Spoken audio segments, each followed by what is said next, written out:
शाश्वत सत्य। कौन हूं मैं?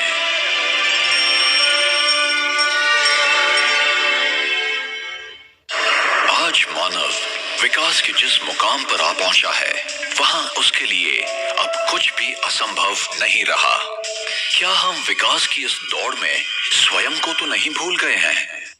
अब प्रश्न है, क्या शरीर मस्तिष्क के साथ अपने आप में संपूर्ण है? शरीर के विभिन्न अंगों को कौन चलाता है? मस्तिष्क को समय अनुसार सही संकेत देने वाला कौन है? संकल्प कहां से उत्पन्न होते हैं? देह के साथ उनके अंत व्यवहार कैसे होते हैं? क्या विचारों का मूल स्रोत मस्तिष्क है या मस्तिष्क का भी संचालन करने वाला कोई और है? आइए अब हम एक अनुपम यात्रा प्रारंभ करें और स्वयं के विषय में उस सनातन सत्य को खोज निकालें, जिससे हमें पूरा ज्ञान एवं अनुभव प्राप्त होगा कि मैं कौन हूं। ये मैं नहीं हूं, मैं ये हूं। मैं एक आत्मा हूं, एक अति सूक्ष्म, अविभाज्य और अविनाशी चेतन दिव्य प्रकाश बिंदु रूप हूं। एक पराभौतिक सत्ता हूं। जब तक मैं आत्मा इस देह में हूं, तब तक ये कहा जाता है कि देह जीवित है। जब मैं आत्मा देह से निकल जाती हूं, तो शरीर शव हो जाता है। इस घटना को ही मृत्यु कहते हैं। किंतु फिर भी आत्मा तो अजर, अमर, अविनाशी है। वो सदैव जीवित है। मैं आत्मा मस्तिष्क के बीच में भ्रिकुटी के मध्य में स्थित हूं, यहीं पर विराजमान हूं। मैं आत्मा शरीर की सभी इंद्रियों का मस्तिष्क द्वारा संचालन करती हूं। भ्रूण जब तीसरे से 5वें माह का होता है, तभी उसमें जीवन शक्ति आती है। ये जीवन शक्ति ही आत्मा है।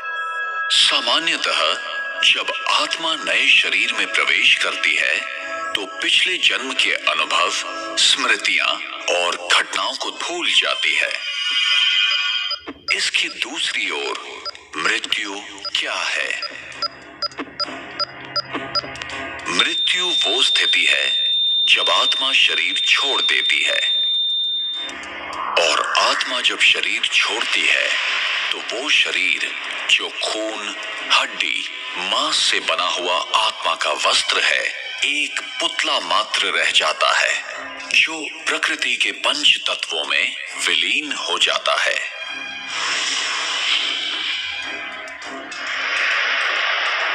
एक कार और एक ड्राइवर का उदाहरण आत्मा और शरीर के मूल अंतर को समझने के लिए उपयोगी है।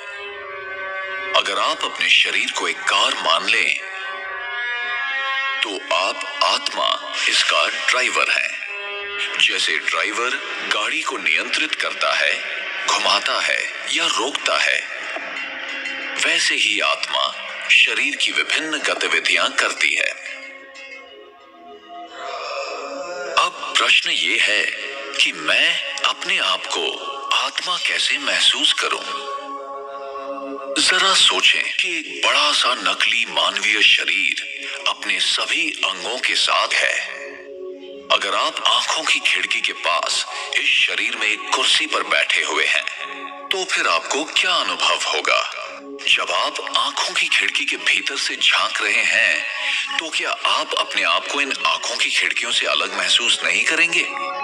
आत्मा भी ऐसे ही महसूस कर सकती है कि आत्मा और शरीर अलग हैं। जब मेरा प्रत्येक कार्य और व्यवहार आत्मिक स्थिति में होता है, तब मैं अपनी वास्तविक स्वरूप के अति समीप होती हूं। यही आत्मिक स्थिति है। इसलिए अपने आप को आत्मा समझें।